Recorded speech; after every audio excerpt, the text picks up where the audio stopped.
Welcome to the Health For Mzansi podcast, dedicated to stories of empowerment and change. Weekly, we uncover the stories of inspirational figures shaping the landscape of healthcare in Mzansi. I'm your host, Dawn Mdu, and today we share the inspiring journey of Caroline Matsimela, a visionary empowering woman through the world of cycling. Yes, I said it, cycling.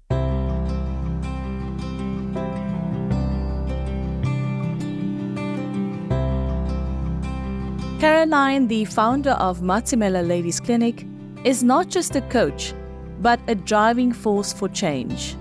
Born and raised in Sasolburg in the Free State, Caroline's upbringing in a close-knit family shaped her dedication to unity and shared experiences. Her inspiration? Her father's battle with diabetes, which ignited a shift towards a healthier family lifestyle.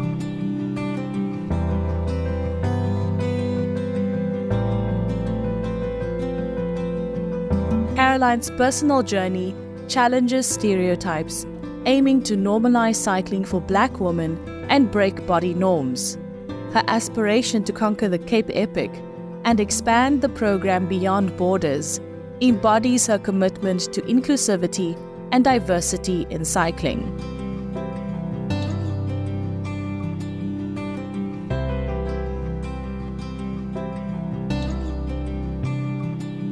Caroline, welcome to the Health For Mzansi podcast. I must say your energy is infectious. I just love the positivity, just love being in your space, even though it's virtual at the moment. Welcome, how are you? Thank you so much, Dawn, for hosting me. I am great. I'm really excited to actually interact and share my journey with your audience. I love to start way in the beginning, where we go back and say, tell us more about your upbringing, your childhood. You're based in Joburg. You're the founder of a ladies' clinic. And it's so amazing just to get to that part of the story. But firstly, tell us about your upbringing. What was early childhood like for you? I grew up in Zambela, in Sasolburg, in the Free State. It's literally just across the Vaal Dam. So as you cross the Vaal River, I'm on the other side. I grew up in a family, it's just me and my sister. I really experienced the power of sisterhood from birth. My sister and I literally grew up like twins, 1 year, 8 months difference. We grew up very close and we did everything together growing up. And I did all my school year and everything in the Vaal. And I only came to Johannesburg when I started working. Grew up with my mom and dad in a small township, and most of the time I grew up without a brother or anything like that. So for me, I've always been that active child, and I've always been the boy in the family, if you might call it. So for me, it was not taboo to be cycling because I had the bicycle and my sister didn't. So I was like just the boy in the family because it was just the two of us. So that's really high level of my childhood. Yeah, I was just about to ask you, how active were you? Was being, on a bicycle, being fit, being driven towards healthy living always something that was part of your lifestyle growing up as well? Because I know me, I'm bad at sports. I was never active. It was never my thing. And then some people are just automatically inclined to it and they just go for it. So was that you growing up as well? Yes, I've always been very, very active. I don't think there's a sport that I didn't do. Growing up in a township, you're always playing in the street. So it's always that thing. I did athletics at school. I was very good at that. I also did karate because I felt like I need to be the boy in the family to protect my sister or to protect us. So I've always been very, very active. I've always done, I don't know if you do know, drum majorettes with a band and dance in the streets and things like that. So I've always been active, inclined in sport growing up, even though my family wasn't. But I think just growing up in the township, doing everything that other kids do, I've always been like that. But fast forward to where I am, I got the real inspiration from my father. So my father was diagnosed with diabetes. As a teenager, he never did any sports or anything like that.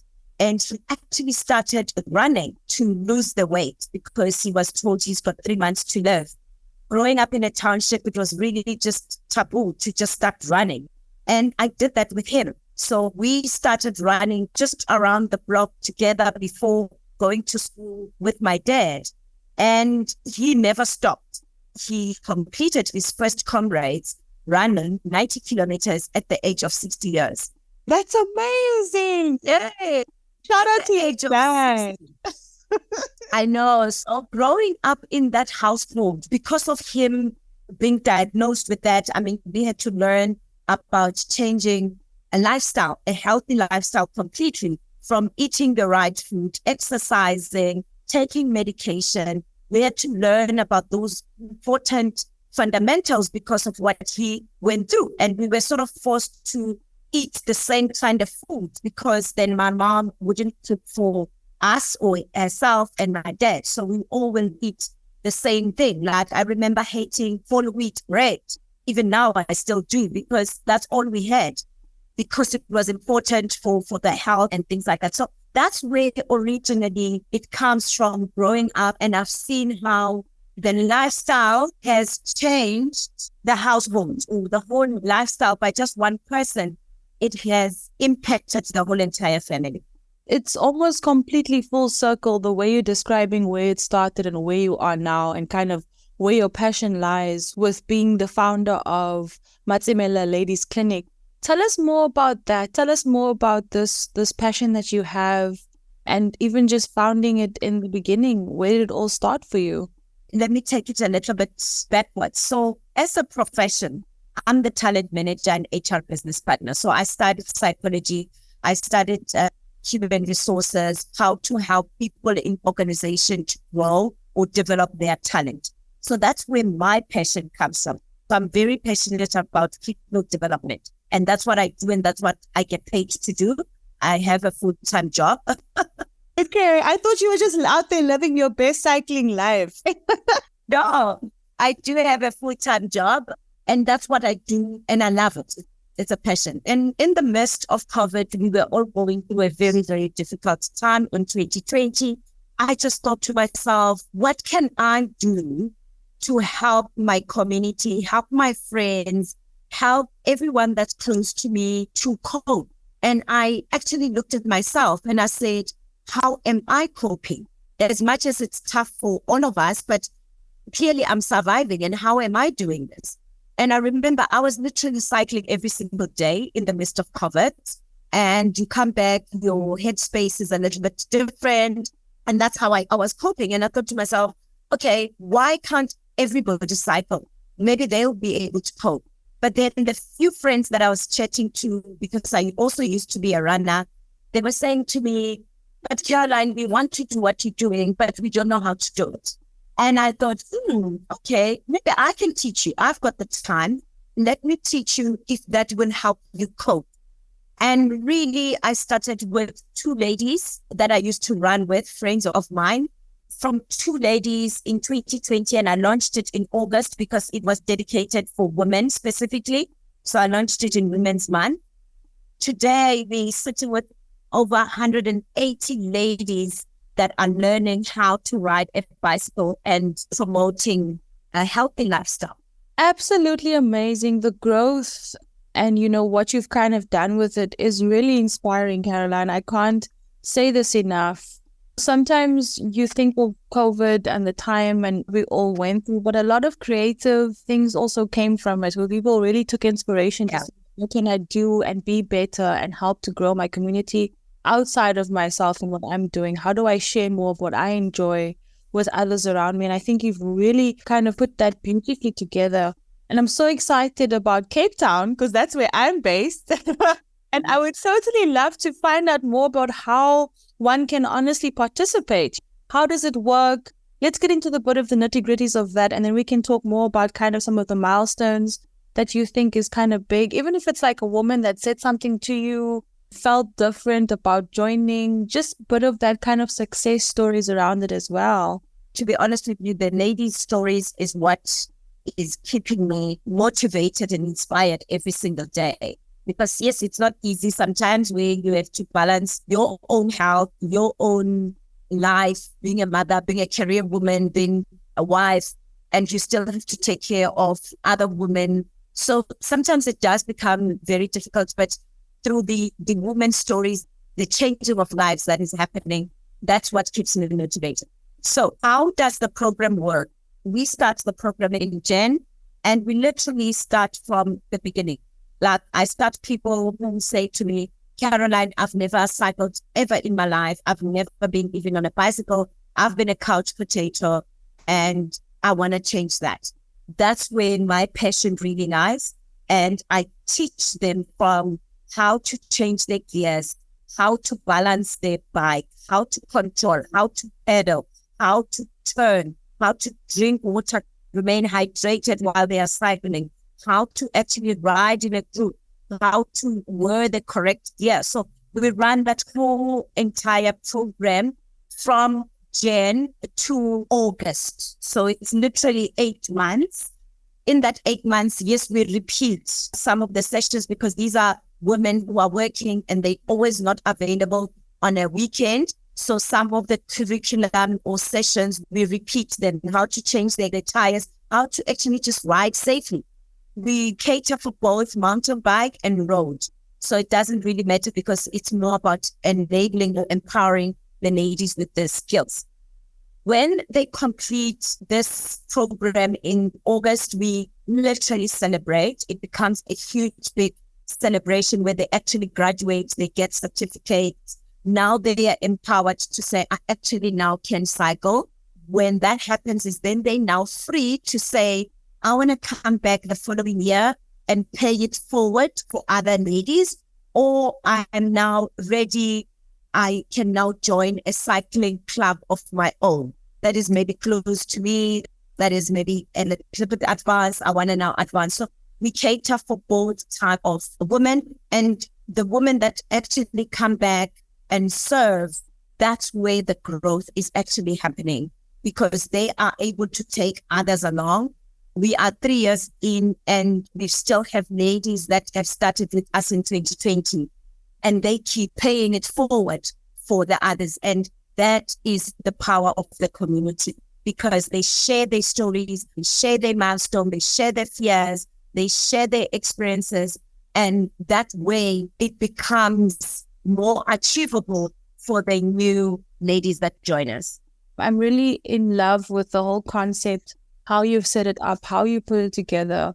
And it's almost taking something that maybe isn't as accessible to women so much.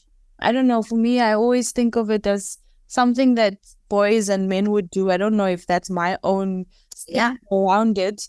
I mean, mountain biking, I've never really seen a strong woman on a mountain bike just doing her thing. And I would love to see more of that. So reflecting on your own journey, how maybe people frowned upon, well, why is this lady jogging with her dad in the township?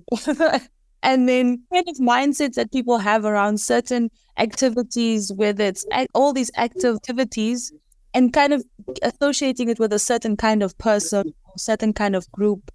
In fact, we should all be open and welcome and open to exploring it. To be honest with you, if I look at my own personal journey, I've always had people taking me along. Like I've always had someone holding my hand. And I guess maybe that's where I saw that it is achievable and it was never something that is foreign or anything like that. But the more I talk to my peers or my friends, I then realized that, okay, it's not common what I'm doing. And that is where I then realized that, no, I actually need to make the circle bigger.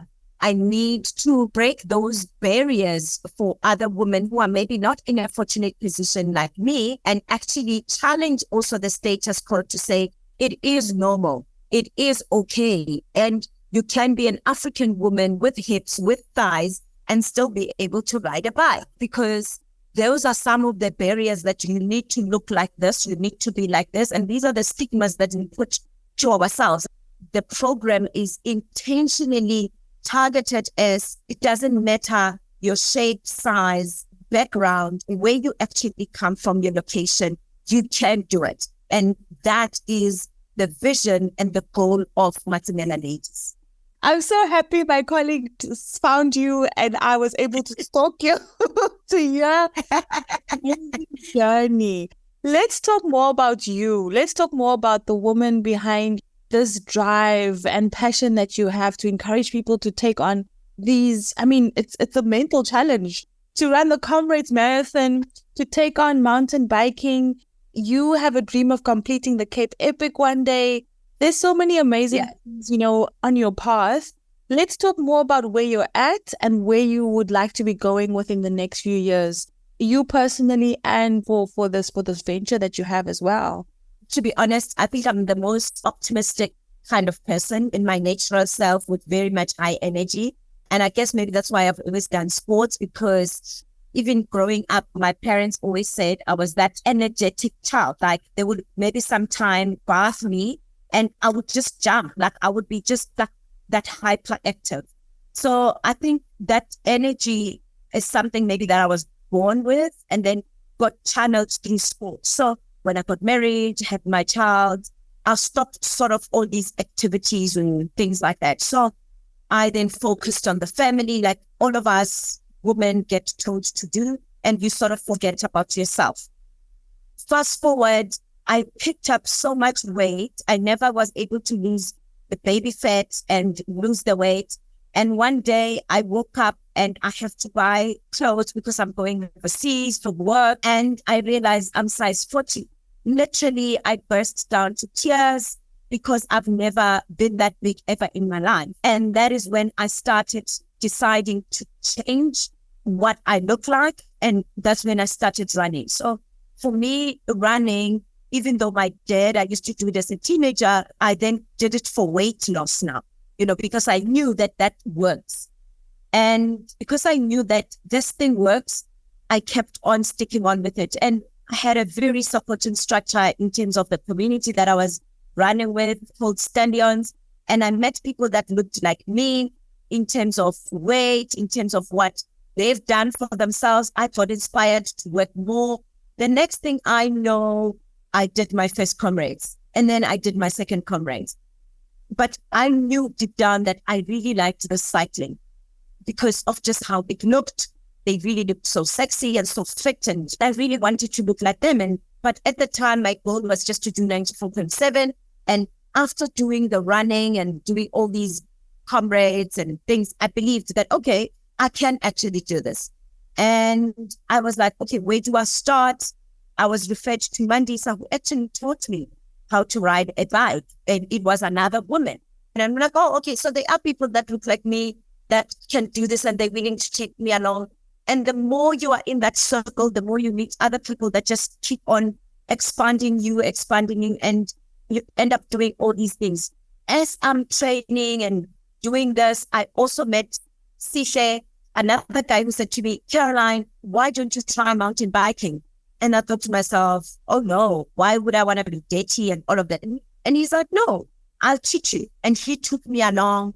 And the next thing, it became normal. I started seeing other women when I'm now on the trails. And I just literally fell in love with mountain biking and the places that I got to travel, doing all these races.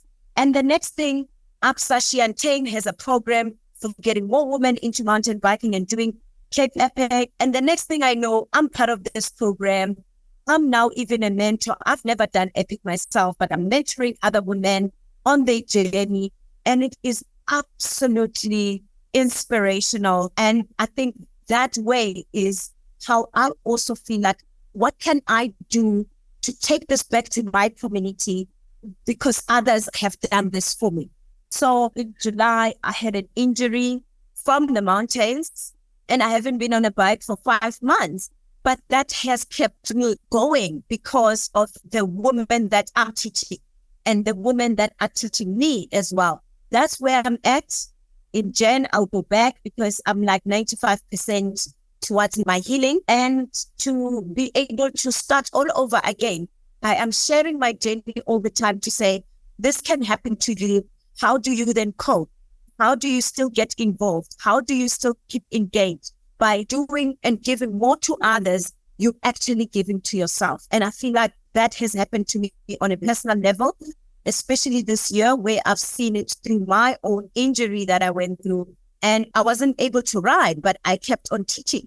I kept on sharing my skills and capabilities, and others were just taking it forward, and it has still changed lives. So that's my story. We definitely need to meet up in person. I think that your presence and everything that you're sharing is totally inspiring. And I think just being within your space is already enough for me to feel like I would like to do what you're saying. Just thinking about my own journey, I was not very active, but now this year, the past 2 years, I've really been trying myself. I bought a skipping rope, joined the gym, just trying to be more active. It's a huge shift for someone who hasn't really been active, who didn't have the same upbringing, to kind of change your thinking around how you approach your health, your physical body, and change. Especially after kids, there's that aspect as well. But let's talk about, where you see yourself growing towards over the next 5 to 10 years. With me, my own personal goals, definitely, I think I would like to take the Cape Epic. I think that's sort of like my short-term goal. And also, I would like, to do the Epic series, like as a whole, meaning more international mountain bike races. That way I get to then even travel and see different terrains, different worlds outside of South Africa. So that's my sort of medium to long-term goal, when I just get to travel across the world with my bicycle. That I think is what I would like to achieve. And from Matsimela Ladies' perspective, I would like to see us getting more kids into mountain biking, or even just cycling as a whole, getting more girls into cycling, just normalizing that and growing not just in South Africa, but beyond borders of Africa. You go to other African countries, you see a woman on a bicycle, it's sort of normal because that's their means of transport.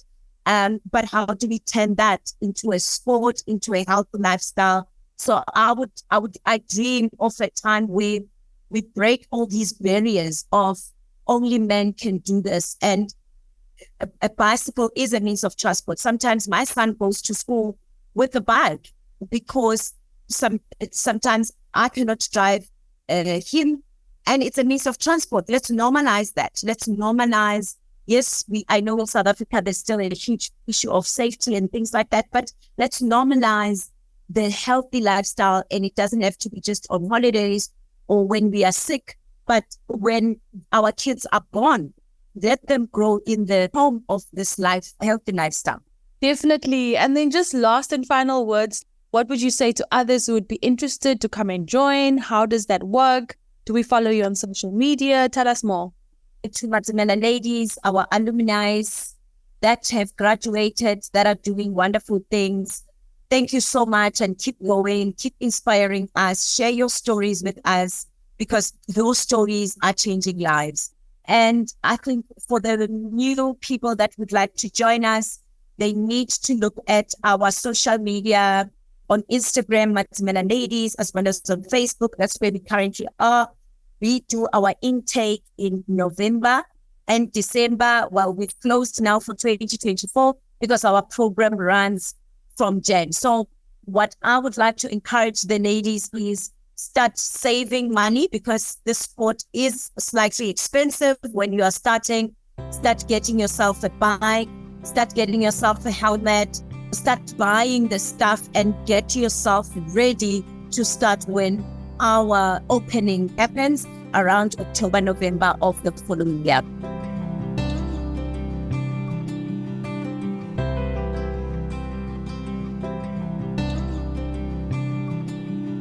And that's a wrap. Caroline's message resonates loud and clear. Share your stories, save for the sport, and gear up for the upcoming intake. Her tireless efforts echo a vision of empowerment, inspiring women to pedal towards their dreams and break barriers in cycling. Join us next time for another episode where we unravel the journeys of healthcare pioneers shaping a better tomorrow. Remember, you can also read more on Caroline's journey by visiting www.healthformzansi.co.za. From me, Dawn Numdu, our technical producer Megan van der Vent, and the rest of the hashtag Team Food for Mzansi. Bye for now. Have a great rest of the week.